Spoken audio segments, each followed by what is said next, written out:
What is one of the most powerful natural herbal medicines that's virtually unknown outside India? Well, if you answered Tulsi, you'd be correct. And in this episode, we dive into why Tulsi is so powerful, its many uses, the fact that it's actually worshipped and it's an integral part of Indian culture, and myriad reasons you should consider incorporating it into your daily routine. We also talk about some little-known Australian adaptogens and botanicals that our guest this week predicts are going to become huge over the next decade or so. In this episode, we dive more into natural supplements, herbal medicines, different preparations of herbal medicines beyond pills and powders and even tinctures, such as one called Oxymels. We go over the power of honey, vinegar, and ferments, and we talk a lot about the whole fermentation process and kombucha, how you can make it at home, why you want to make it at home, why the stuff found in the store really isn't all that great, just how easy and versatile it is. And our guest this week makes all of this practical and actually enjoyable. This is actually a continuation of our conversation from last week. Same guest, Dr. Marc Cohen. The podcast number was 154. You can find the show notes for that one at mindbodypeak.com/154.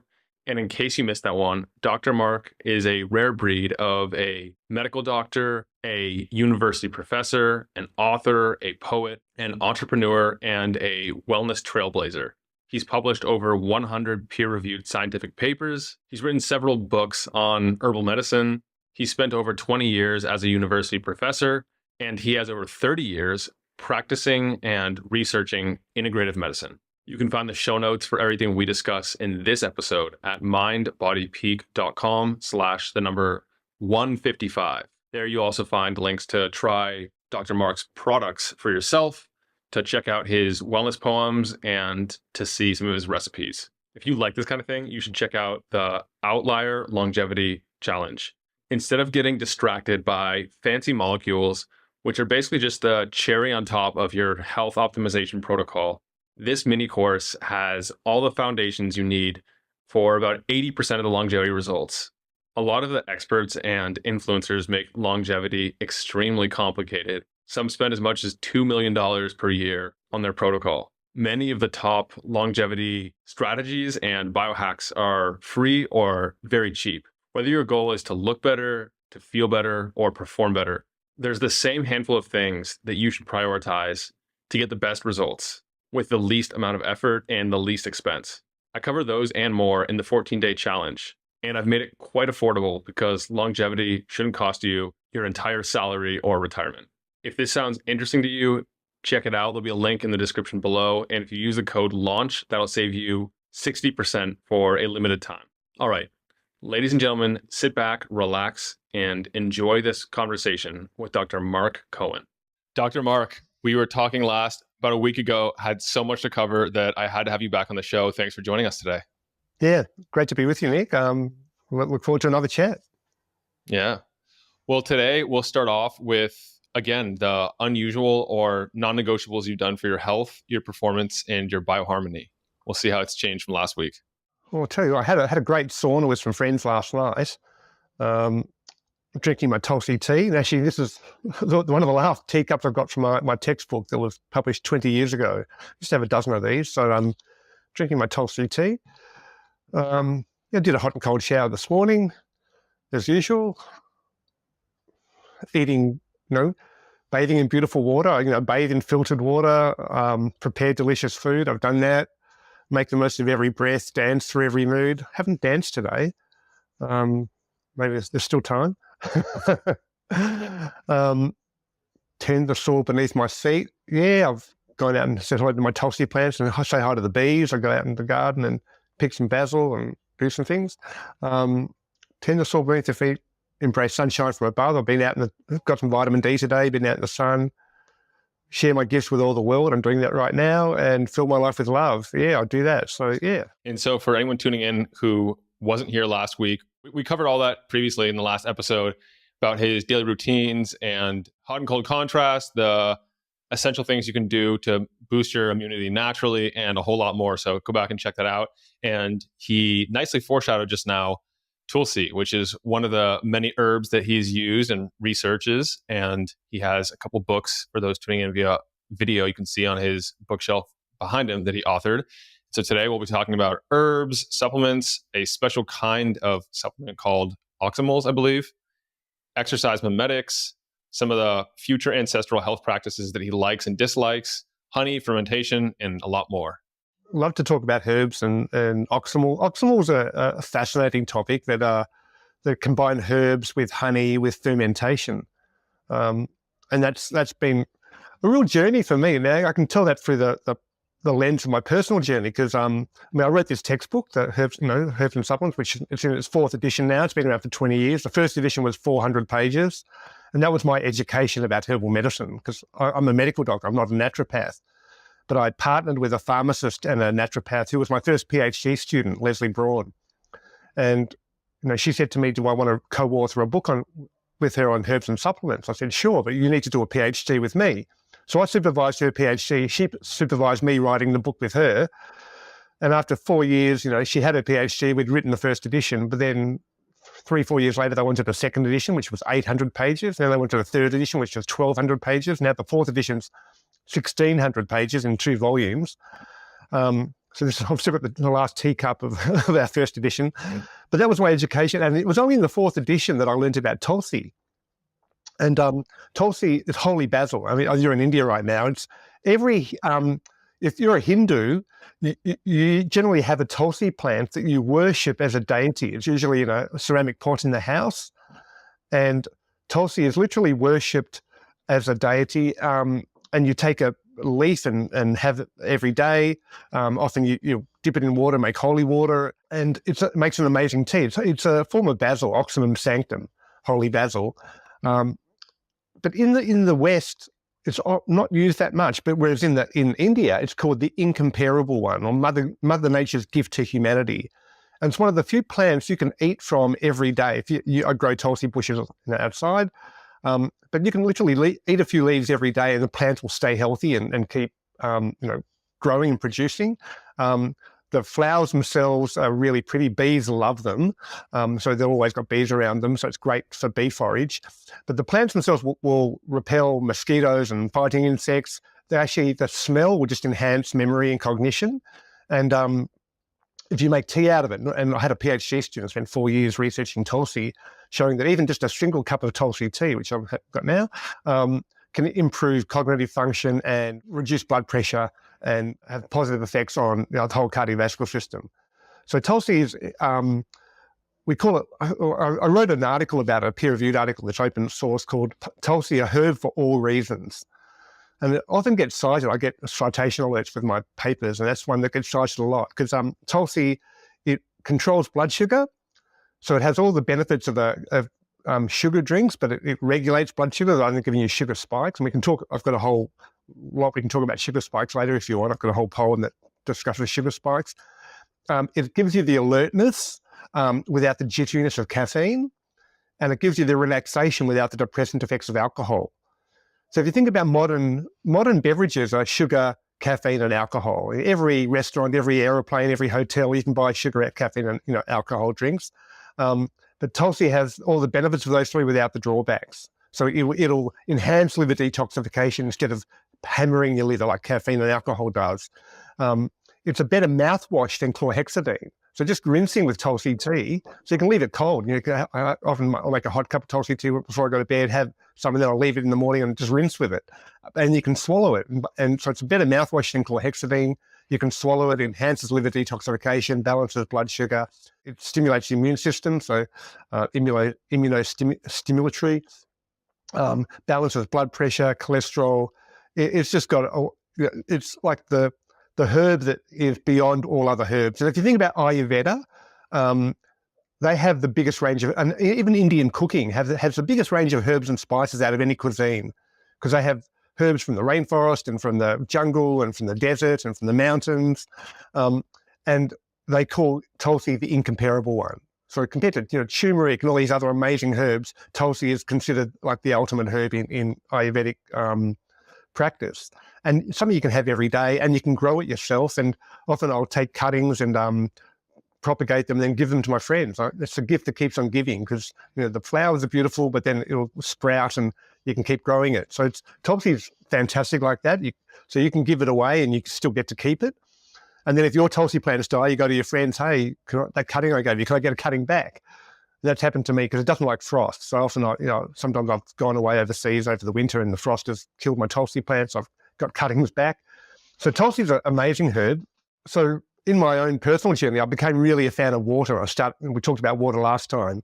I set up a water company called Beautiful Water. And I'm thinking, if you just get the basics right, everything else goes right by itself. That's a permaculture principle. I'm a big fan of Bill Mollison from permaculture. So he says, if you get the basic things right, other things go right by themselves. But if you get the basic things wrong, it's really hard to play catch up.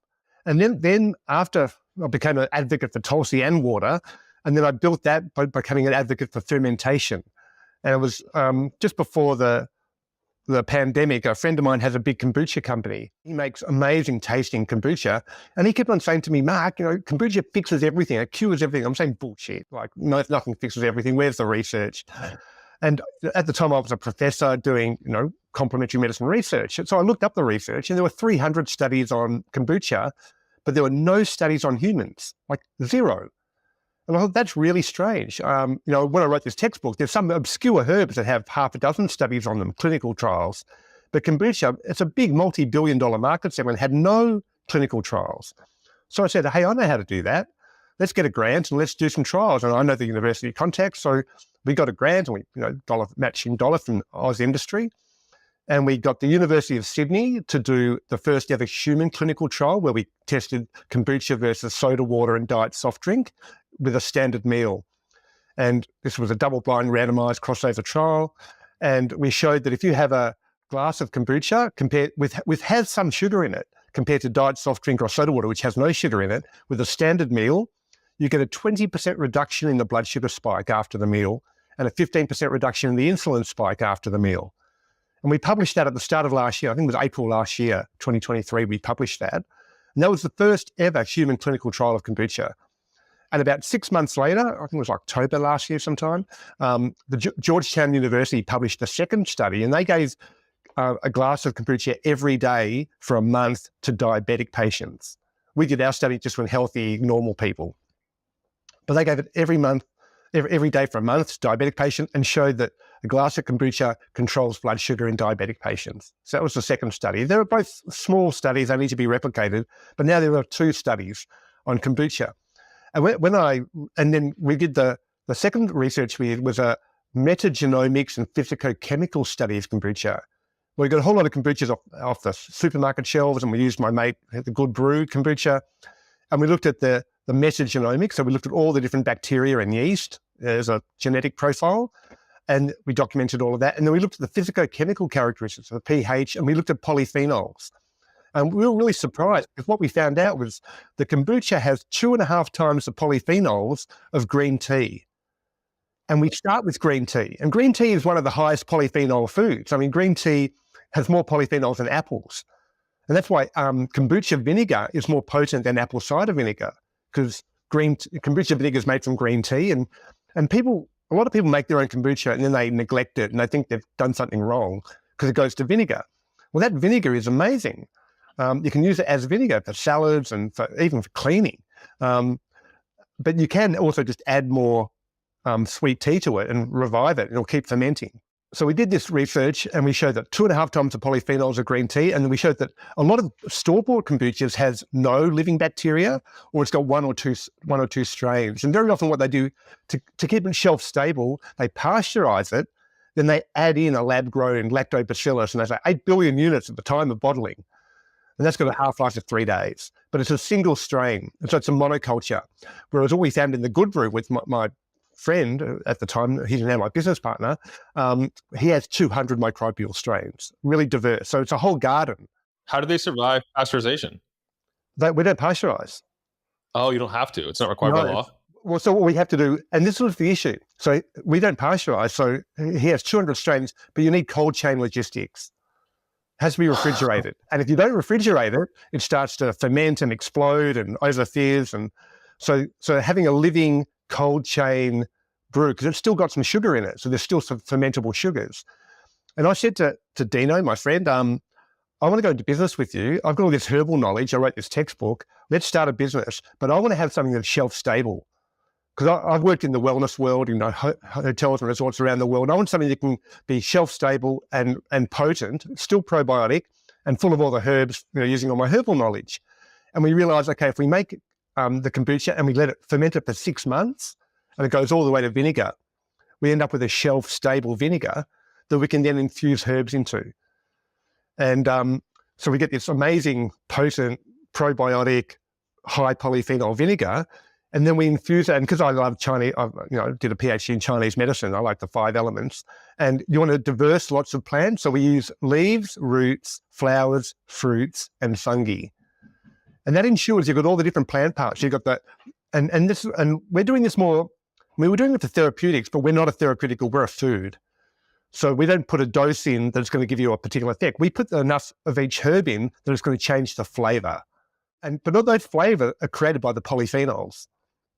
Often the polyphenols give you those flavour compounds. So we use leaves, roots, flowers, fruits, and fungi, and we select them based on their properties. So we have one blend for your gut, and one for your brain, and one for your hormones, one for detox, one for the immune system, and that's these bottles here. These are all shelf-stable kombucha vinegars. And they're vinegar. It's like they're potent, they're strong. But you can use them on salads. And the dose is 20 mils, like a tablespoon. That's all you need. And there's a lot of research showing that if you just have a tablespoon of vinegar, like 20 mils of vinegar with a meal, that'll balance your blood sugar.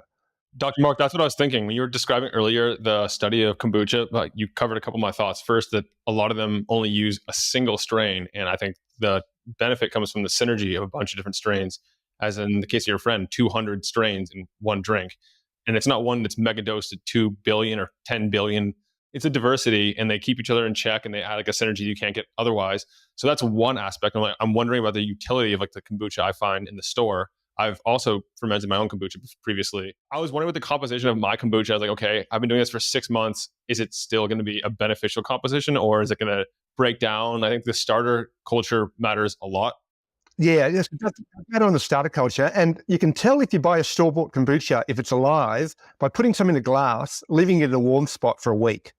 And if it grows a skin on the top, if it grows a scoby on the top, you know it's alive because it's actually fermenting and it's grown a scoby and it will become vinegar. But then you don't know the diversity. And my mate, with his kombucha company, he's been going for about 12 years. He's got a really complex thing. But whenever he finds a really good kombucha store-bought, he just tips it into his brew and then the bacteria sort it out. So it's like adding compost to your garden. You're adding biomass. And that's sort of what kombucha does to your own gut. Because it's not like the probiotics or the bacteria and the yeast in the kombucha are the ones that colonize your gut. But what they do is they're like adding biomass. So it's like adding really rich compost to your soil. And your microbiome that's the soil of your gut. That's where you get your nutrients from. But when you add healthy biomass to that, it's like adding compost to your garden. It's not like the compost is that's you don't want to grow the compost. Or if it's mushroom compost, you're not growing mushrooms, but you're adding that nutrient-rich mix to your soil, and that's where your plants get the nutrition. So it's the same with your gut. You want to add really good microbial matrix. We call it microbial magic because we still don't understand it.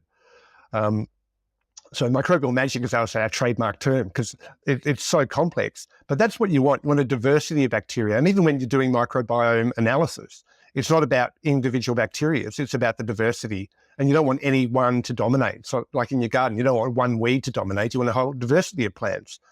And that's where you have monoculture agriculture is really dangerous because you can have one disease will wipe out everything or weather conditions can wipe out your whole crop. Whereas if you've got a whole ecosystem with a complex garden, it's much more resilient and much more healthy and much more productive. So we've made these kombucha vinegars and they're great. I mean, they're shelf stable. You can have them as on a salad dressing. You can take them straight. You mix them with water. They're really an amazing hydration drink. So the kombucha vinegar has all got a lot more minerals and vitamins and polyphenols. You add that to water. So after a sauna, I had friends over last night. We had sauna, but we put some vinegar in the water and rehydrated with that, and that feels fantastic to do. So we have these vinegars, and then it was only last year that I joined the board of a honey company that makes the world's most potent Manuka honey. And Manuka honey has a whole lot of research on it. Most of the research was done in New Zealand. Before we go into honey, I want to talk more about kombucha because I have a couple more questions for you. Back in that original human clinical trial, the first one in humans, in healthy and in, I think you said diabetics, you mentioned that the blood sugar came down significantly. The postprandial after meal blood sugar dropped. I'm trying to figure out, like, tease out of my mind, how much of that is the vinegar-ish, or like the maybe it isn't vinegar. Yeah, well, so we controlled for pH. So kombucha has it's 3.5 pH. It's quite acid. Kombucha is naturally, but the diet soft drink was also acid. So the diet soft drink controlled for the acid, and the soda water controlled for having a fizzy drink. And the kombucha actually had sugar in it. It's a sweet tart drink, whereas the diet soft drink had, I don't know, xylitol or some fake sugar, but it was a zero sugar. And then the soda water was just soda water. So we did control for the acid. And I was talking to Jenny Brand Miller. She runs the sugars lab at the University of Sydney. So it was her team that really invented the whole concept of glycemic index. So she's like the world leader. So it was her lab that did the research. And I was talking to her, why is it reducing blood sugar so much, even when there's sugar in it? And we think there's a combination of factors. One is just the acid does have an effect, although the diet soft drink didn't do that, which was curious. But then polyphenols slow down gastric emptying. So, and then when the kombucha from the bacteria in the kombucha, they want to ferment sugars. And when they hit the warmth of your gut, because they're coming from the fridge, they hit the warmth of your gut, you've got delayed the gastric emptying. So they're sitting around in a sugar-rich medium with all the food. They'll start to metabolize that, and the polyphenols will reduce the speed of gastric emptying. So you get this slow release of sugar rather than a big spike. And it's the spikes in blood sugar that are really damaging to our health. We'll go into that rabbit hole a little later because we still got more to cover on this front.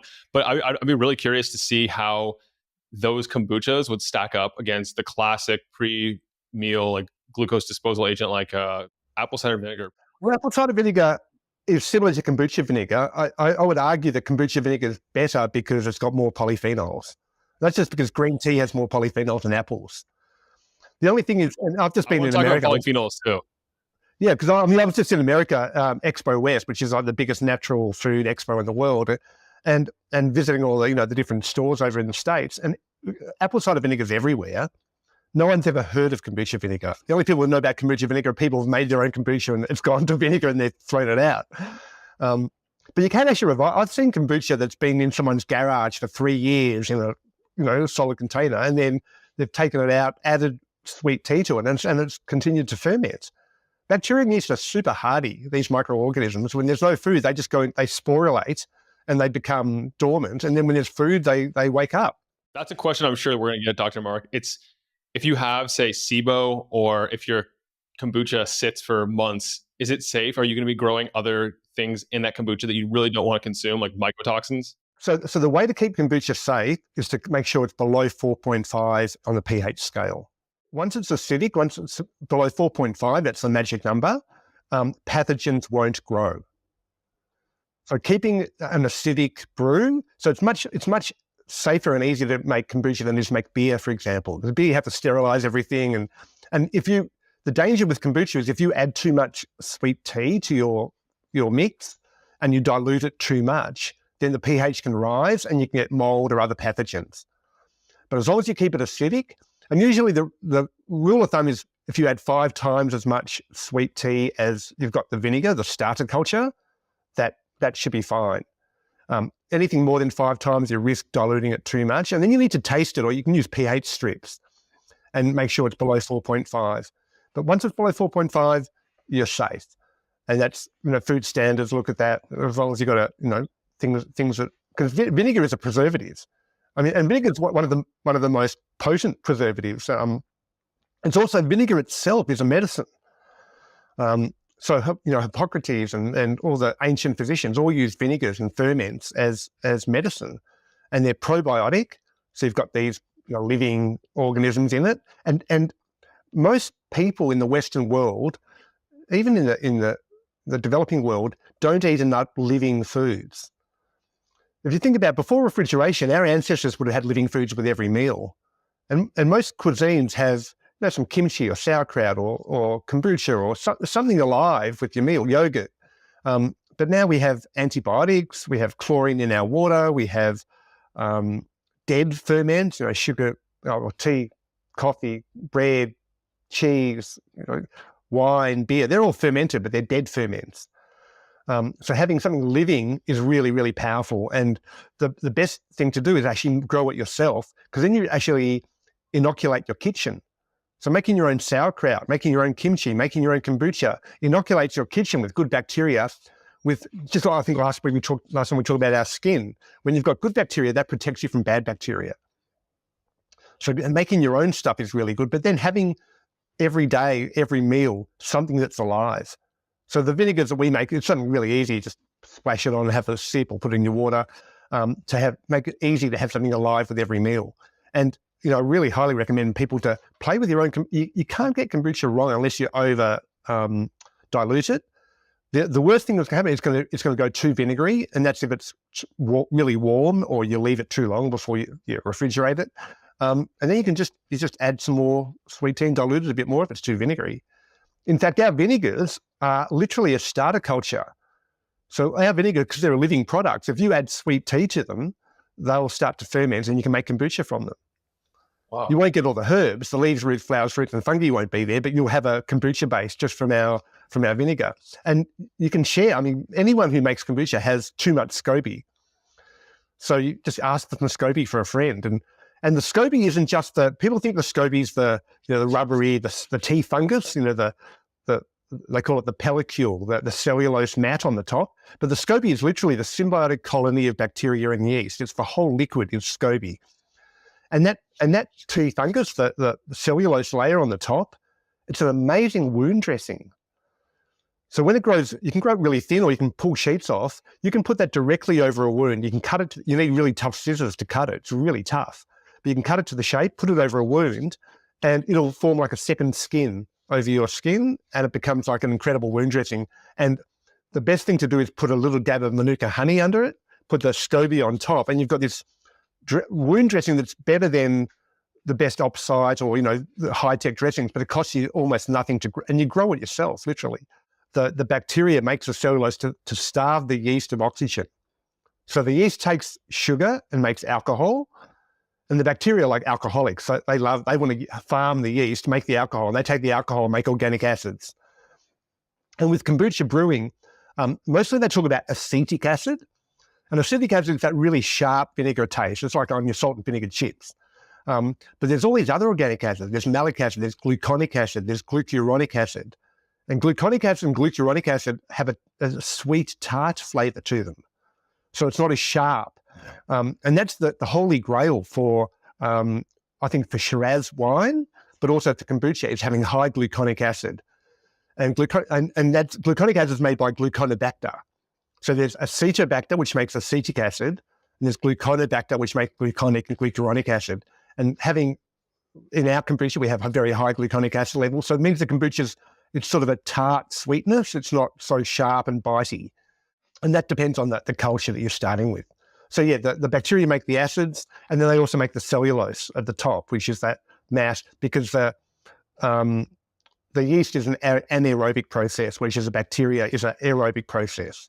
So kombucha is a highly processed food, and usually we say don't eat processed foods. It has to be minimally processed, but it's processed by these ancient symbiotic culture of bacteria and yeast, and that's an incredible process. That process, if you look at the symbiosis between bacteria and yeast, that goes back literally billions of years, where bacteria and yeast got together and formed algae, and then formed soil, and now it's been a symbiotic colony of bacteria and yeast and humans, because humans have been culturing kombucha cultures for at least 10,000 years, since the first person had tea and then put some honey or in fact, if you put honey in green tea and ferment it, it's called jun, Jun. And jun is more ancient than kombucha, because honey was available before sugar was available. But if you use sugar, it's kombucha. If you use honey, it's jun. But that were the first ferments. And in fact, the first medicines were based on ferments. And the word mead and the word medicine have the same origin. So the first medicines came from fermented honey. I don't know if they use green tea there. They used all sorts of other things.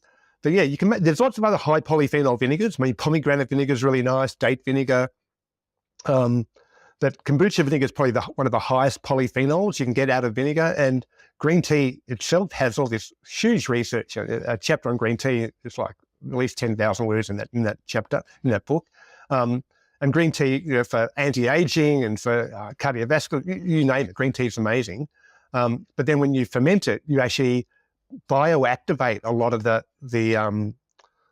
nutrients in it, and you actually create new nutrients like biotin and B12 and other nutrients from that bacterial and yeast process. So you're using very, very sophisticated, tested by nature for billions of years, this sort of symbiosis that you're benefiting from.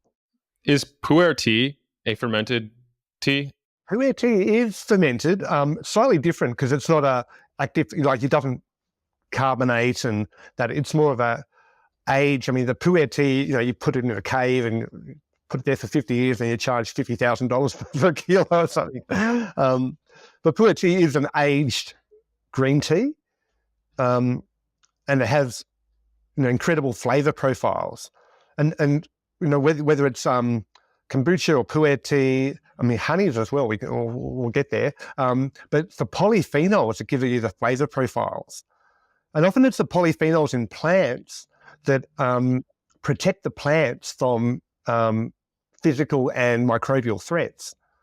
Dr. Marc, before we go down the polyphenol rabbit hole, because that's a really fascinating topic, I'm actually writing an article on polyphenols now because I realize how neglected they are and what an important role they have. I think carnivore and completely excluding any forms of polyphenols from your diet is a big mistake for reasons we'll discuss momentarily. But to make sure I'm doing the kombucha side right, if it becomes too alkaline, say 4.8 pH instead of 4.5, would I just add more vinegar to it? Yeah, add more vinegar, or just wait longer and let it ferment. Better to let it get to 4.8. Better to start with quite vinegary and just add sweet tea, and keeping it below 4.5. Like a kombucha will have a 3.5 pH, so you've got a bit of a buffer there.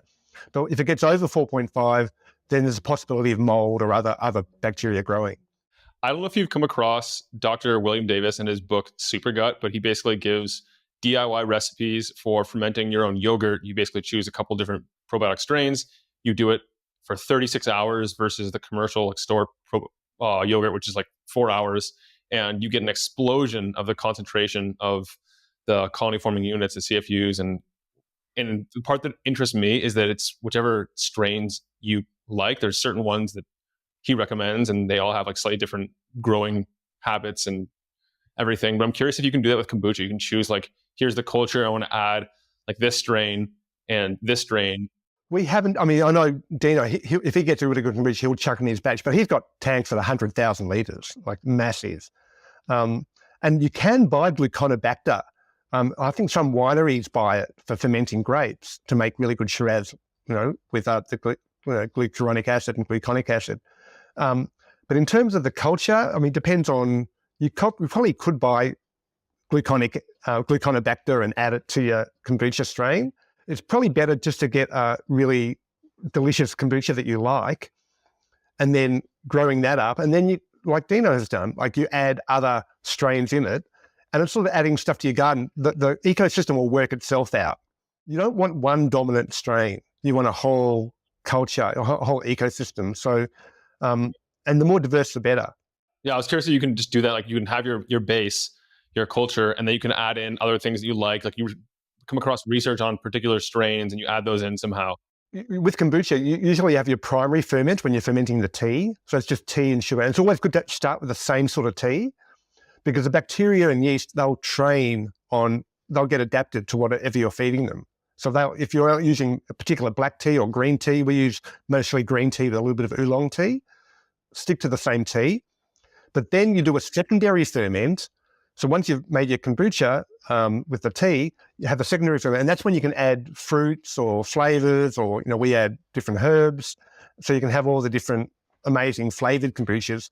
And the secondary ferments will add some. I mean, if you're adding berries, they've got fermentable sugars in them, So you're fermenting the berries. The herbs have some polyphenols, but also it's fermentable sugars. So you're adding a secondary ferment that adds all these flavor profiles and other medicinal properties to your kombucha as well. So to make this practical, what you're doing is you're doing a first ferment with the tea and the sugar. Then you're letting that, like, I don't know the proper term, but steep in the fridge. And then you take... Actually, no, you don't put it in the fridge. Kombucha likes body temperature, like the same temperature that you like, which is 22 degrees Celsius. So that's, what they set hotel rooms in. If you go to 5-star hotels, they're all set at 22 degrees. That's where you can walk around and the skin, your air temperature is nice for your skin. So you need minimal clothes. Well, kombucha loves 22 degrees. Anything above 35 degrees that you'd feel uncomfortable in, the kombucha won't be comfortable and you'll start to cook it. And you can, if over 45 degrees, just like you would cook and die, it'll cook and die. So you want to keep it at room temperature. You don't want it if it's too cold, it won't die. It'll just go dormant, but it won't ferment. So if it's during summer when the weather might be 30 degrees centigrade, then it'll ferment very fast. At 22 degrees, it'll ferment just at a nice pace. You put it in the fridge and it'll go dormant and keep it for years. So ideally, you want to keep your kombucha at a nice, stable temperature. Often people put it above the fridge because the heat of the fridge will, keep it warm. And you want to keep it needs good air. So you want to have because all it's doing is taking fresh air, and it's using the sugars and the tea and fermenting that. So it needs a good supply of air, but it needs warmth. And then when it's at the right level of fermentation, that's personal preference. So you need to taste it and say when it's the right carbonation. Some people like a bit sweeter, some people like a bit more vinegary, depends on your taste. That's when you bottle it and put it in the fridge. So when it's fermented enough, you put it in the fridge, and that way you stop the fermentation by putting it in the fridge, and that's when you want to drink it. Yeah, it's been a while since I fermented and did this whole process. But then the secondary ferment that you're mentioning, that would be after it's ready to go in the fridge, but instead of putting it in the fridge, you would infuse other things. Add other herbs and stuff into it. Add your berries. Do you add more sugar? No, you don't need to. No, it's already done its ferment. If you added more sugar, then it's a whole another process. It's not. Yeah, you just add. Yeah. Add Okay. the fruit or whatever flavoring you want, and there's ginger and elderberry or whatever. There's so many great flavors and herbs you can use. So if you liked the flavor it was currently, you wouldn't want to just add whatever it was, that infusion ingredient then, because then it would keep fermenting. So you want to add that a little before it was done. Yeah, a little bit before, or even when it's done, because it won't ferment that much with the fruits. I mean, you're not adding a lot of sugar when you're adding the fruit in. It's just enough to give it the flavor. And I mean, we've got some amazing flavored my mate Dino, he makes incredible flavors. So using strawberry gum and pine pollen and really great herbs. But flavoring agents have their own properties as well, their own medicinal properties, their own flavor properties.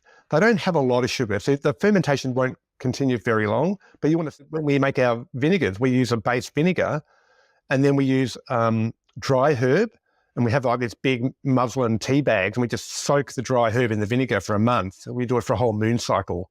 And then you take out the plant material and you've got the infusion. So it's a herbal infusion in the vinegar. So rather than having alcohol extract or a water extract, it's a vinegar extract of herbs. And you can do that. And again, if you've got your kombucha at home and you've neglected it, it's gone to vinegar, make a vinegar extract. Put some herbs in that and make your own flavored vinegars. Use that for your salads and for cooking and all sorts of things. Cooking at low heat, so you don't flash pasteurize it. Well, I mean, even if you pasteurize a little bit, you're still going to get the benefits of the phenols and everything there. But yeah, it is a probiotic, so you want to treat it with respect. There's also been some pushback in recent years about the use of probiotics, namely in the form of like supplement capsules, because people say that we don't really understand what the ideal human microbiome is. Well, we don't fully understand it. And also doing that, you're adding usually single strains. So you're adding a single strain here or there. And there have been a couple of single strains that have been documented for particular medical conditions. But generally, it's like adding one plant to your garden. And if you've got a whole ecosystem, adding one plant might help adjust the soil and do something, or adding one particular chemical to your garden to adjust things, which can be remedial action. But in terms of everyday use, rather than treating a specific disease, you want to add a general diverse range of biomass to your gut and to your garden. I think it's sort of our hubris to think we know the bacteria and we know what to add. Similar with vitamins. I mean, vitamins, we know, you're thinking taking single chemical vitamins made in a factory, because we know. Now, that can be appropriate if you've got a specific medical condition, but in terms of general health and lifestyle, you want to have a diversity, and you want to get your nutrients from food, not from a pill. The same, you want to get your probiotics from your food, not from a pill. Whereas if you get it from a pill, it's great for the companies making pills. I wrote the textbook on herbs and supplements, but I'm not a big fan of supplements and pills. Now, they have a place for specific remedial conditions, but I don't think we should be eating pills every day. Yeah, in a lot of cases, it makes a lot more sense, such as with a lot of the polyphenols. We can segue into that because it's a really important topic. And a lot of the health foods, one of the reasons they're health foods is because they tend to be rich in polyphenols. If you look at like dark chocolate, tea, coffee, so like red wine, some of these are controversial whether or not they're actually healthy, like coffee and red wine specifically. Well, they are, because I read somewhere that the Americans get 70% of their polyphenols from coffee and chocolate. And very often polyphenols are bitter. And they're bitter because they're the plant's defense against predation. Often animals, insects don't like bitter compounds. And the bitter flavor is really, in Chinese medicine, they talk about the 5 flavors, sweet, salty, spicy, sour, and bitter. And in the modern world, bitter is the least consumed. We generally overconsume sweet, salty, and spicy. Certainly sweet is overconsumed. And I was stunned at the American palate. I was at this health food expo and tasting all these superfood blends, and they've all got stevia and xylitol and erythritol, and it just made so sweet that it's just like, whoa, because our palates are adapted to sweet. Salty, people have. Spicy, they have. Sour, that's from vinegar and lemon juice and stuff. But bitter, people get their bitters from coffee and chocolate. Yeah. But where you should be getting your bitters from greens, rocket and radicchio and herbs are bitter. And that's often it's the polyphenols that have that bitter component that then balance sugar cravings. So if you've got sugar cravings, if you want to lose weight and stop craving sweets, increase the bitter in your diet, and you'll naturally not want to eat sweet. You don't have to fight your craving. You just won't want to feel like it because that bitter counteracts it. So having more bitter in your diet is a good thing, but I think people need to go beyond coffee and chocolate. That's one of the reasons that organic produce tends to be much higher in nutrients, not necessarily vitamins and minerals. Like, I don't know about that because the studies are conflicted. Depends on who's funding the study and all that. But one thing that's pretty well agreed upon is that they're higher in polyphenols because the plants undergo more stress. They don't have the artificial human insecticides, rodenticides, pesticides, all that stuff. So then they increase levels of their defense compounds like polyphenols and things like that. And they might be similar in nutrients, but polyphenols are much higher. And explain more about the role of polyphenols in overall health. Well, in the plants, the polyphenols are created to protect them from the sun. And often polyphenols have very strong pigments. So anthocyanins, which are the blue in blueberries and the dark blue, reddy colors in red wine, the anthocyanins are a really potent form of polyphenols. And the flavonoids. So like a phenol is a ringed molecule, the phenolic ring, and a polyphenol means it's got lots of rings. So these are these compounds that the plants build up to protect themselves. And they also have the secondary, and they're called secondary metabolites because they're not primary nutrients. They're not carbohydrate or protein or fat. They're these secondary metabolites that are basically the plant's immune system. That's what the plants use to protect themselves, but it's also what we can use to protect ourselves. And often they enhance our immune system. So polyphenols have antimicrobial, antifungal, anti-diabetic, anti-cholesterol, anti-hypertensive, anti-atherosclerotic, anti-aging, anti-cancer, all these properties. And writing this book, on most of the herbs, high polyphenols, and they've all got the similar effects, anti-cancer, antimicrobial, and Tulsi is really high in polyphenols with all those anti-diabetic and anti-cancer and antimicrobial effects. So polyphenols are amazing for the plants. They often give the plants their flavors, like not just the bitter flavors, but the complex flavors. So, when you're having fine red wines or even fine honeys or fine tea, pu'er teas, and that, it's the polyphenols give them their dense complexity. And we're tuned in for that. So our taste buds, evolutionary adaptation has been to tune in to plants, the things that are good for us. Now we've sort of tuned into sweet because sweet was quite rare in nature, and we overdo sweet now. But that complexity is a reward signal. So when we have something with high polyphenols like chocolate and coffee, we like it, and we want more of it, and that's what's really good for us. One of the things that caught my eye about polyphenols when I was researching it, I don't know if you're familiar with Joel Green's book and his work on immune-centric health, but he basically describes the immune system as the body's repair and rejuvenation system, much more than just fighting off foreign invaders.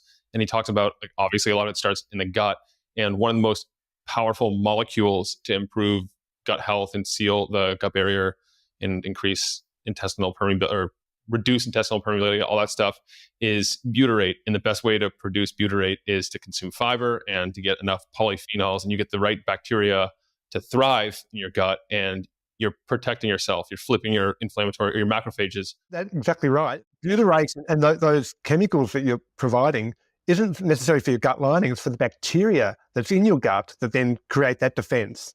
So just like our skin has this defensive lining where we create the oils and the bacteria protect us from damage, the bacteria in our gut create that barrier and create nutrients for us. So a lot of the food we eat isn't for our nutrition; it's for the bacteria in our gut's nutrition. And that was realized, it was probably 10, 15 years ago, where they looked at breast milk, and they looked at all the fructo-oligosaccharides in breast milk that aren't digestible to the baby, but they're digestible to the baby's gut bacteria. So a lot of the nutrients in breast milk feed the baby's gut, not the baby directly. And I have a feeling a lot of the herbs, they work much more on the microbiome and the commensal bacteria there and everything than we're giving them credit. We're looking for what they're immediately doing, how they're changing neurochemistry and blood chemistry. And I have a feeling a lot more information and research is going to come out around how that's a secondary action. Really, they're primarily doing is modulating the gut. I did a bit of work. I wrote the chapter on turmeric. Turmeric's another amazing herb that has so many different actions. And there's been a lot of, in the supplement world, they say, we've got, liposomal turmeric. It has more bioavailability. It gets into the blood more. But turmeric actually, the curcumin actually has an effect on gut bacteria. And most of the effect, maybe it's anti-inflammatory actions, and that may actually happen even before it's absorbed into the blood.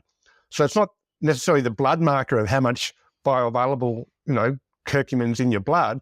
It actually may be what doesn't get absorbed is just as important, if not more important, because that's actually affecting your microbiome. What else? What other supplements are you a fan of in terms of herbs and adaptogens? It might be time to talk about honey. Let's do it. So I got involved with, water. We did that last time. Then I got involved with herbs, and then Tulsi, then fermentation with vinegar and kombucha. And then about nearly a year ago, I had one of my patients, actually. He was a CEO of a Manuka honey company that makes the world's most potent Manuka honey. And the research on Manuka honey was done mostly in New Zealand.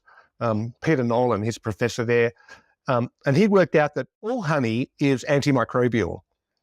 And it's antimicrobial because it sucks the water out of the microbes. Honey has an acid pH, and it's got peroxide activity. The bees actually put enzymes into the honey that give it peroxide activity. And that peroxide activity is antimicrobial. And the way they found it, they were looking at cows, because Manuka honey was considered rubbish. It was jelly-like. It sort of congeals, and they didn't like to eat it. It's a bit bitter. And they were feeding it to cows. And they noticed the cows they were feeding it to were really healthy. And then they started analysing, this has got non-peroxide activity. So it's antimicrobial due to something else that's not to do with the peroxide. And they isolated a molecule called methyl glyoxal, MGO is the thing. And then they found out that comes from a particular nectar of the Manuka bush, the jelly bush. And there's only one species of jelly bush in New Zealand where they did the research, but there's 87 species in Australia.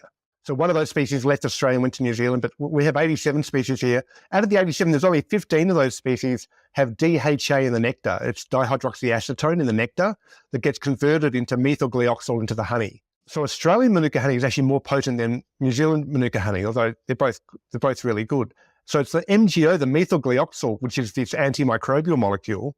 The benefits of that is it's antimicrobial, but bacteria have never developed resistance to it.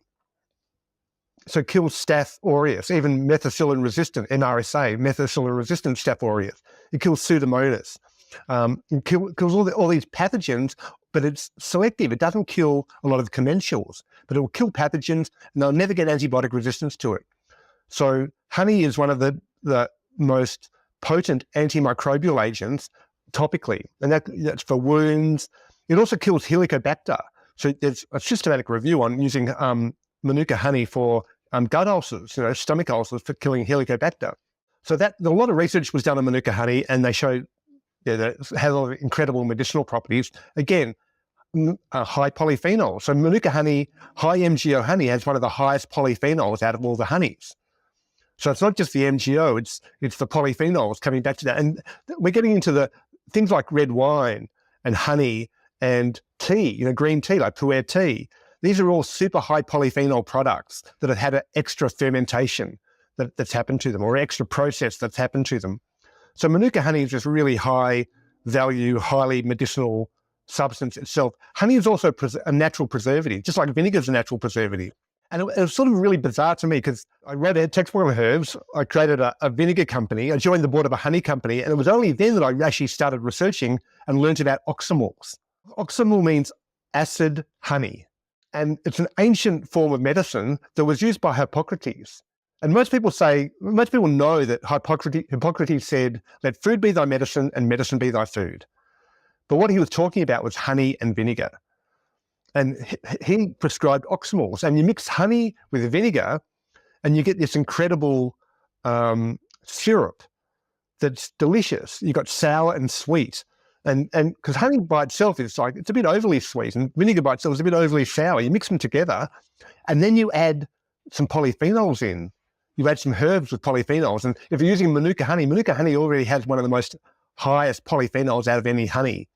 The Manuka honey is a bit darker, it's a bit more bitter, it's not as directly sweet as clover honey or some other honey. So you've added the bitter, the sweet, and the sour flavors all together to make a form of medicine. And in ancient Persia, you're talking about the ancient Persian physicians were pretty advanced, they had 1,200 recipes for Oxymols. And because Oxymols were the base of their medicine, because once you've got the vinegar and the honey as a base, you can add whatever herbs you want into it, and then it becomes for your gut or your brain or particular conditions. So Oxymols are this ancient form of medicine. Both honey and vinegar are preservatives by themselves, so help preserve any other herbs you put into them, but they're also delicious. Like I like vinegars. I mean, I make vinegars I like, and having them straight, but it's a bit hard work to have just a straight vinegar. But if you mix the vinegar with the honey, and it's good honey because it takes a while to dissolve. So when I add Manuka honey to our vinegars, I need to shake it for 5 minutes before the honey will dissolve. But once it's dissolved, it stays dissolved. And you end up with this syrup that's just delicious. You can always drink it like a dessert wine, or you can add it to soda water and you've got instant kombucha. I was thinking about some other things you can add. Have you ever heard of or experimented with using something like, say, berberine, which is extremely bitter, or ashwagandha, rhodiola, ginseng, any of these typical therapeutic herbs? Yeah, we've got ashwagandha and ginseng in some of our vinegars. When you have it as an Oxymel instead of a powder or a capsule or whatever, even a tincture, how does the Oxymel compare? And this is where we're getting to this microbial magic area. So we don't fully understand it. Because what happens when you've got 200 microbial strains, you've got fermentable sugars, and you've got all these other polyphenols and other elements there. But what we can extrapolate is they become bioactivated. It becomes more delicious. I mean, because berberine, you have it straight, it's like, I mean, andrographis, they call andrographis the king of bitters. You have that, it's like, whoa. But you mix that with the sweet and the sour of the vinegar and the honey, and it actually makes the honey and the sour more delicious by having that bitter element. So and I encourage people to experiment with that. And all you need is access to good honey. I mean, Manuka honey is the best. But if you go to your local beekeeper and get raw honey that's not processed, and 70% of supermarket honey in America is fake, 30% of the world's honey is fake. So don't buy supermarket honey in your little bear thing. Go to your beekeeper, pay proper price for good honey, and then make your own kombucha and mix it together, and then put whatever herbs you want in. I'm actually running a workshop next month at the National Herbalist Conference. I'm giving the opening keynote of the Herbalist Conference here on the Sunshine Coast, but then I'm giving a workshop on Oxymels for herbalists.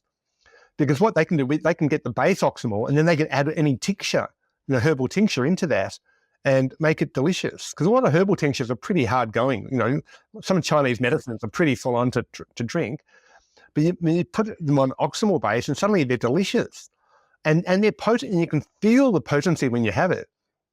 So yeah, adding your favorite bitter, and again, polyphenols are often bitters, to your vinegar and your honey, and you can make this at home. So you can literally have a pharmaceutical factory in your garden. One of the concepts in Ayurveda, and I'm sure Chinese medicine, is to balance the flavors. And by introducing a little element of bitter, sweet, salty, sour, all into one, it's like a anti-aging, rejuvenating tonic. So it's cool that you can enjoy these, what otherwise are very unpleasant. Like when I've taken just straight scoopers full of berberine powder, it is not pleasant at all. And it's like one of those things, you buy one bag of it, you never buy it again because it's not worth the benefits.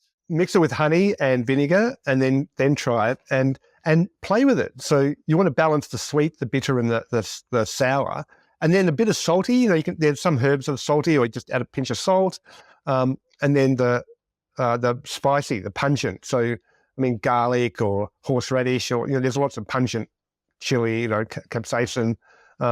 So you play with those flavors, and it creates this sensory delight, because your brain, each of the flavors activates different parts of our brain. And when I had a lot of fun formulating our vinegars, because I had this sort of like a formula that I was following. So I wanted leaves, roots, flowers, fruits, and fungi, and I wanted to have one for our gut, and one blend for your brain, one for your hormones, one for detox, one for the immune system. So I had, okay, what are the herbs that are really good for the immune system, but they're a leaf, but they're a flower, but they're a fruit, but they're a root, or they're a fungi.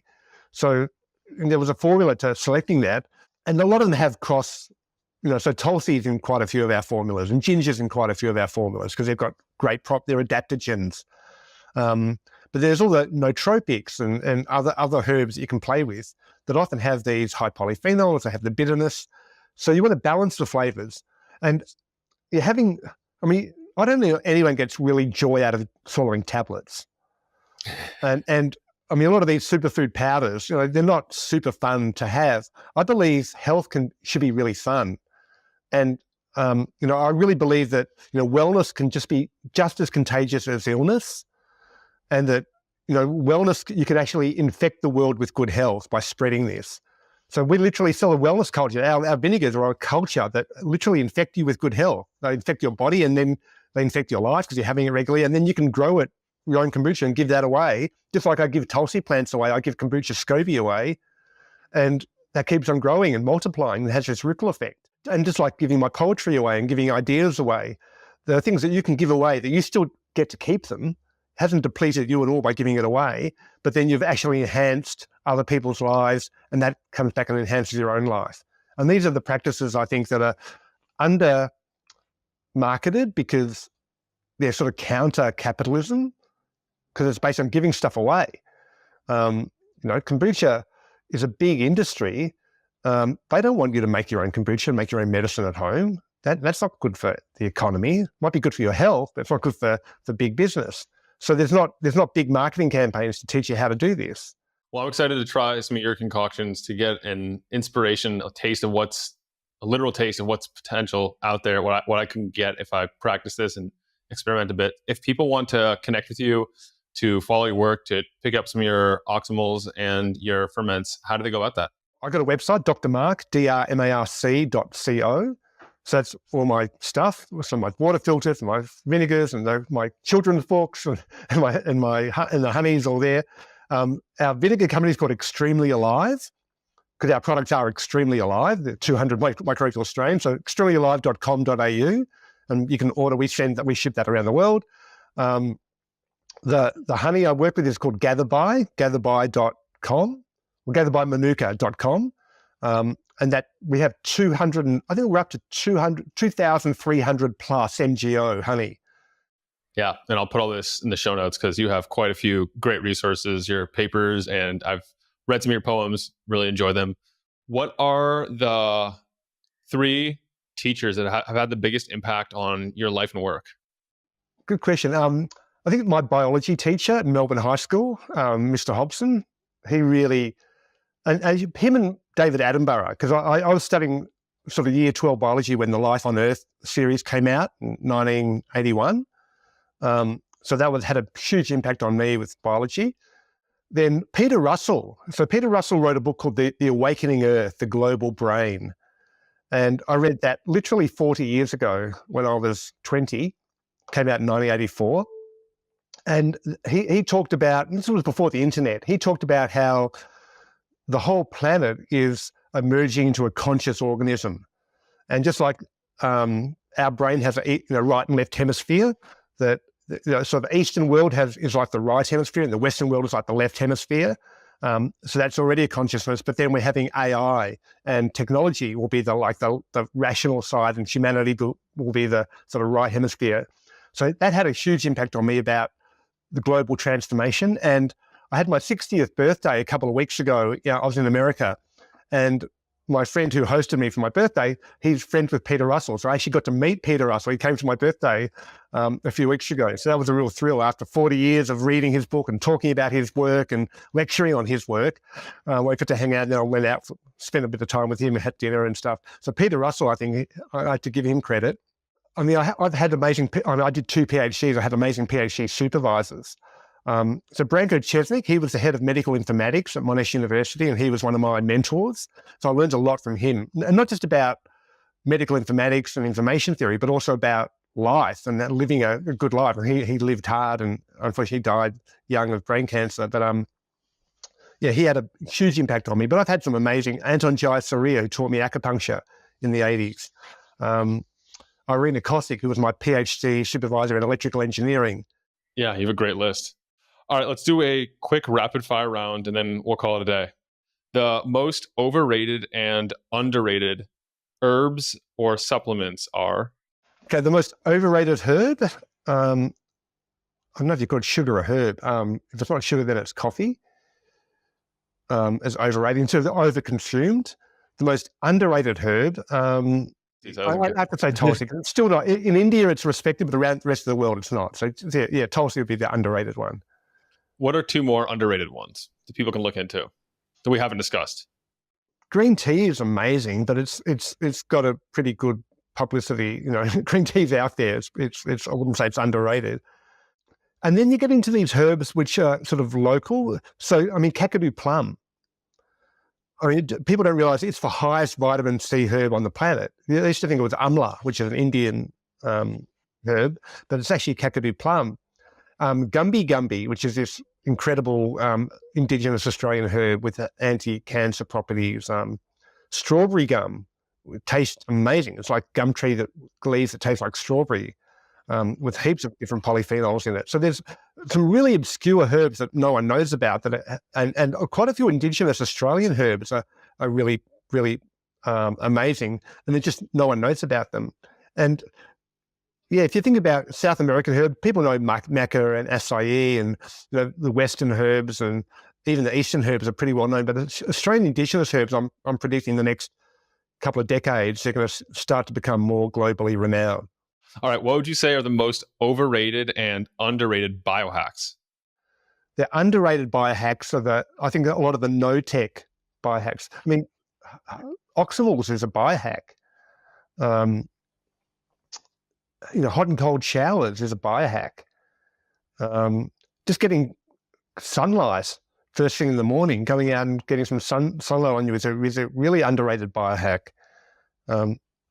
But the biohacks that don't cost any money don't get a lot of publicity.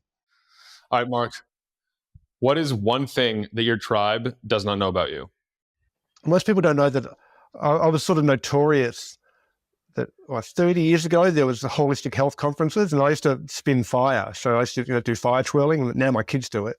But I was got notorious for that because one of these sort of medical conferences, we're doing fire. I was doing fire spinning and sort of showing off, and ended up, after a few drinks late at night, doing naked fire spinning on the beach.